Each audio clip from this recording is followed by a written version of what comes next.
লামা সাহাবি যারা শায়েখ আছে তারা বর্তমানে অত্যন্ত খুশি যে খামেনি মৃত্যু হয়েছে, খামেনি দুনিয়াতে আর নাই, তাকে মেরে ফেলছে কে? ডোনাল্ড ট্রাম্প এবং ইসরায়েলের হামলায় প্রধানমন্ত্রী বেনিয়ামিন নেতানিয়াহু। তো অত্যন্ত খুশি লামা সাহাবি শায়েখরা। তার খুশি তো হবে ওই পশ্চিমা বিশ্ব যারা অমুসলিম তারা খুশি হবে, কিন্তু লামা সাহাবিদের খুশিটার কারণটা কি? তারা এখন ফতোয়া দিচ্ছে যে এই খামিনিরা হচ্ছে শিয়া, আর এই শিয়া আর এদিকে সুন্নি লামা সাহাবি আহলে হাদিস, এদিকে একটাকে মুসলমানদের মধ্যে এরা ভাগ করিয়ে দিচ্ছে, একটা গ্রুপিং তৈরি করে দিচ্ছে এই লামা সাহাবিরা, যে শিয়া সুন্নি বলে একটা গ্রুপিং করে দিচ্ছে। দিয়ে এরা কি করতেছে এখন ইহুদি খ্রিস্টানদের সঙ্গে তাল মিলিয়ে তারা যা খুশি এরাও সেটা আনন্দ উপভোগ করতেছে, তারা যেটাতে নারাজ এরাও সেটাতে নারাজ। কিন্তু এদের বড় গুরু যে লামা জাহাবি সৌদি রয়েছে, তার বারবার অনুরোধের কারণে ট্রাম্প এখানে আক্রমণ করতে বাধ্য হয়েছে এবং যুদ্ধটা লাগিয়ে দিয়েছে সৌদি।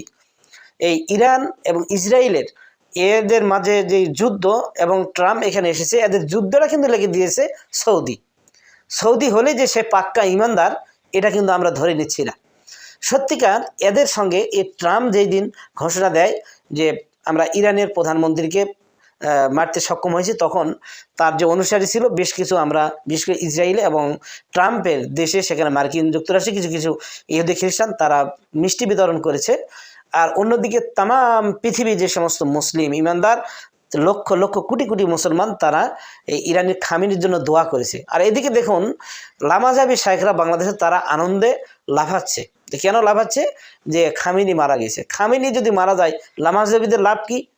আর তারা খামিনি যদি বেঁচে থাকে, আপনার ইসরায়েল এবং যুক্তরাষ্ট্রের ডোনাল্ড ট্রাম্পকে আক্রমণ করে, তাহলে লামা জাহাবিদের ক্ষতি কি? এই জিনিসটা বুঝতে হবে। তার মানে এরা ওই যে তেল আবিবের যে পেট্রোলের যে গুঁড়া ঝাড়া এগুলো আসে, এগুলো তাদের বন্ধ হয়ে যাবে। এই জন্য তারা কিন্তু আনন্দ, কারণ তারা আনন্দ উপভোগ করছে তাদের বসরা, ওই আনন্দের সাথে এরা যদি তাল না মিলায় তাহলে খোলগুড়া বন্ধ হয়ে যাবে, এদের রুজি রুটি বন্ধ হয়ে যাবে। কারণ এদের রুজি রুটি আসে ওই তেলাবাইব থেকে, তাদের ওই পেট্রোল বেচা ওইখান থেকে। আর তাদের খুশি মানে এরা খুশি, তাদের নারাজ মানে এদের নারাজ। এই জন্যই আজকে ভারতের নরেন্দ্র মোদী দেখা গিয়েছে, তিনি বলছেন যে আমাদের ভারত হলো মাতৃভূমি, আর আমাদের মায়ের ভূমি আর আমাদের বাপের ভূমি হলো ইসরায়েল। এরকম একটা বক্তব্য দিয়েছে নরেন্দ্র মোদী। তো সম্মানিত দর্শক শ্রোতা, তাহলে নরেন্দ্র মোদী খুশি যেখানে ট্রাম্প খুশি, যেখানে ইসরায়েল খুশি, আর সেখানে বাংলাদেশের লামা জাবিরা খুশি। আজকে খামেনির মতো একজন 80 বয়সের উপর যোদ্ধাকে প্রয়োজন এই দেশে, এই পৃথিবীতে দরকার।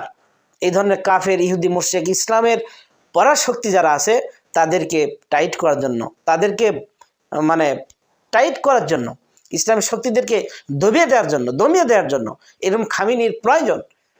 তো ইসলাম শক্তি যখন দমিয়ে যাবে, কাফের ইহুদি মুশরিকরা যখন মার খাবে, তখন তেল আবিবের পয়সায় যারা তাদের রুজি রুটি চলে, যারা রাতে রাত ধনী হয়ে যায়, যারা এই ধরনের পয়সা খায়, দালালি করে তেল আবিবের, তারা তো অখুশি হবেই।